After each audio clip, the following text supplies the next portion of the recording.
मैंने चैतन्य महाप्रभु का जीवन चरित्र पढ़ा। 24 साल की उम्र में उनको गृह से वैराग्य हो गया था।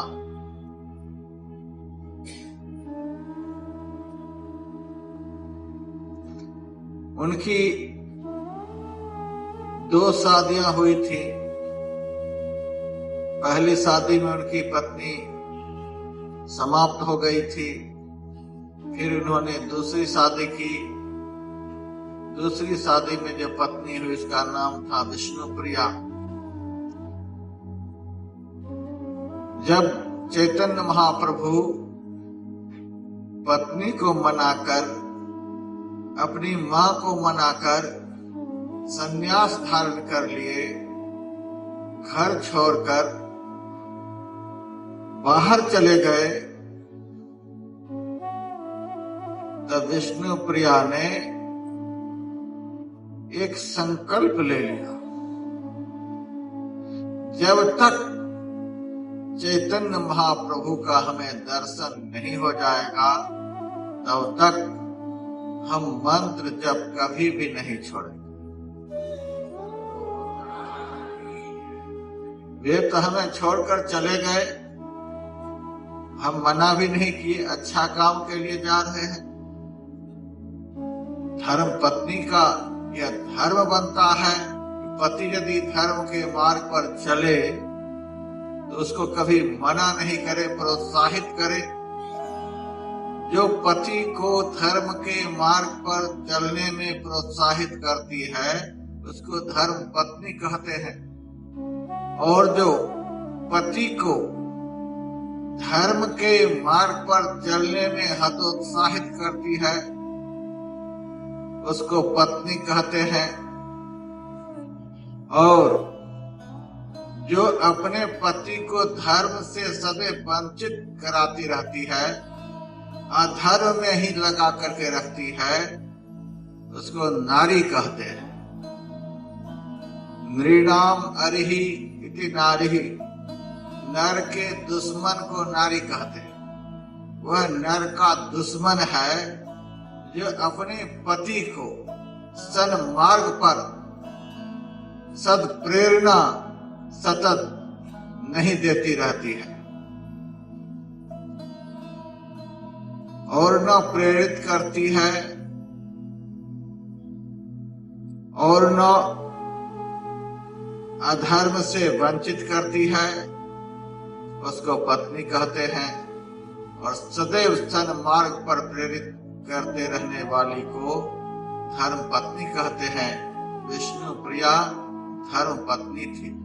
हमारे पति धर्म के मार्ग पर चलना चाहते हैं तो कौन ऐसी अभागी नारी होगी जो प्रेरणा प्रदान नहीं करेगी।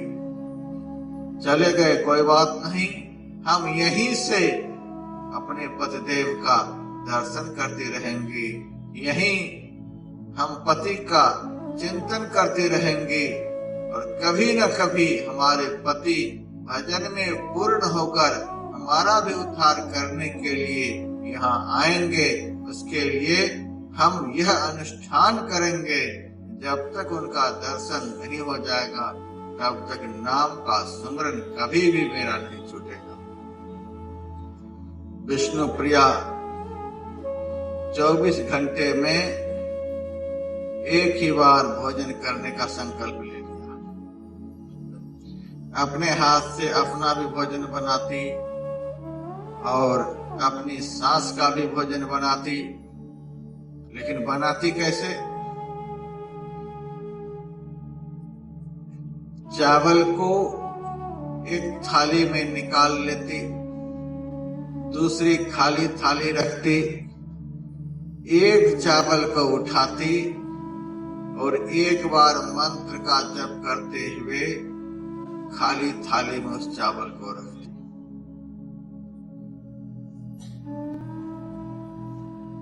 फिर एक चावल को उठाती और नाम का सुमरन करती हुई खाली थाली में रखती। 3.5 प्रहर तक इस प्रकार से जप करते करते जप करते हुए एक एक चावल को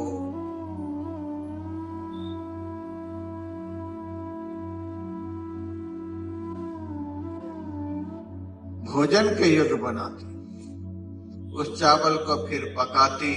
पकाते समय भी नाम का सिमरन चल रहा है। जब पक गया उसके बाद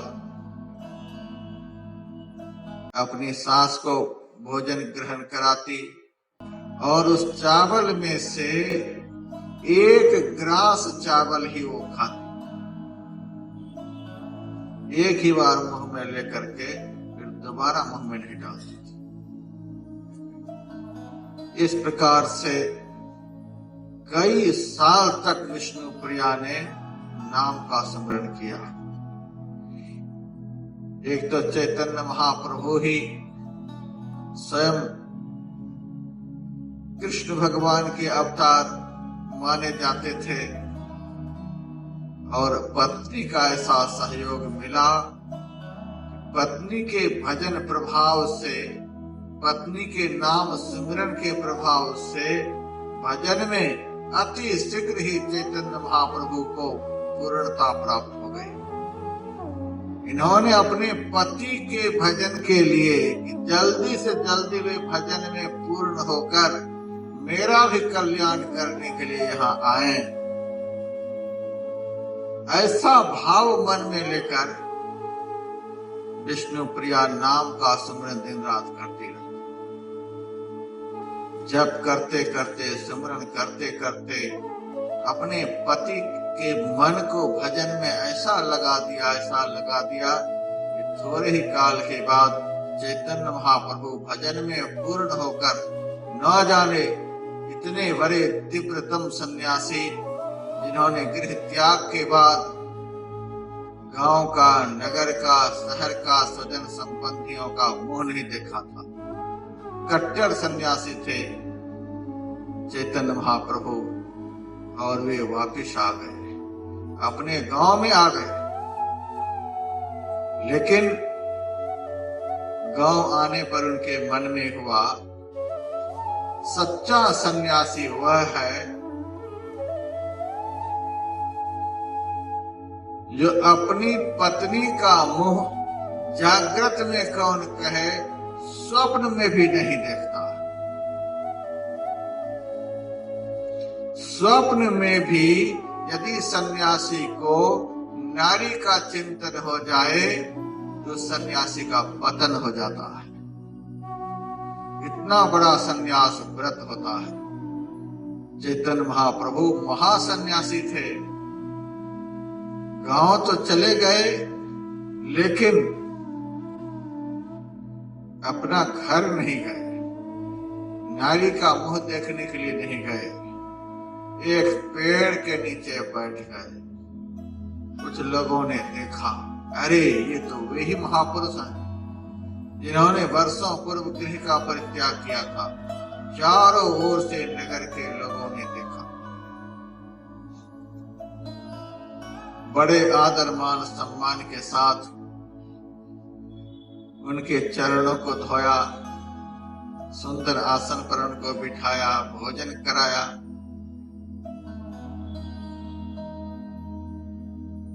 कुछ लोगों ने जाकर विष्णु प्रिया से कहा, माता जी, जिस महाप्रभु के दर्शन के लिए आपने इतना बड़ा तप किया है, इतना बड़ा अनुष्ठान किया है, सारा जीवन आपने भजनमय बना लिया है, वे चैतन्य महाप्रभु इस नगरी में पधार चुके हैं, आप चलें और उनका दर्शन करें। विष्णु प्रिया कहती है, मैं नहीं जाऊंगी दर्शन करने के लिए। कहा क्यों? मेरे जाने पर महाप्रभु के मन में बड़ा भारी संकोच होगा। लोग कहेंगे विष्णु प्रिया इसी महाराज जी की धर्म पत्नी है। सन्यासी का परिचय एक पत्नी के साथ दिया जाए, यह महा अनुचित है। मेरे जाने से हमारे पति के मन में बड़ा भारी संकोच होगा और संन्यास धर्म नष्ट हो जाएगा। किसी भी तरह से स्वप्न में भी नारी से यदि संबंध सन्यासी का हो, साधु का हो, संन्यास धर्म ही नष्ट हो जाता है। सुबह भी मैंने सुनाया था, अखबार में छपा था, 2100 से ज्यादा माइयां संन्यास धारण कर लिया। अब रहेंगी किसके पास?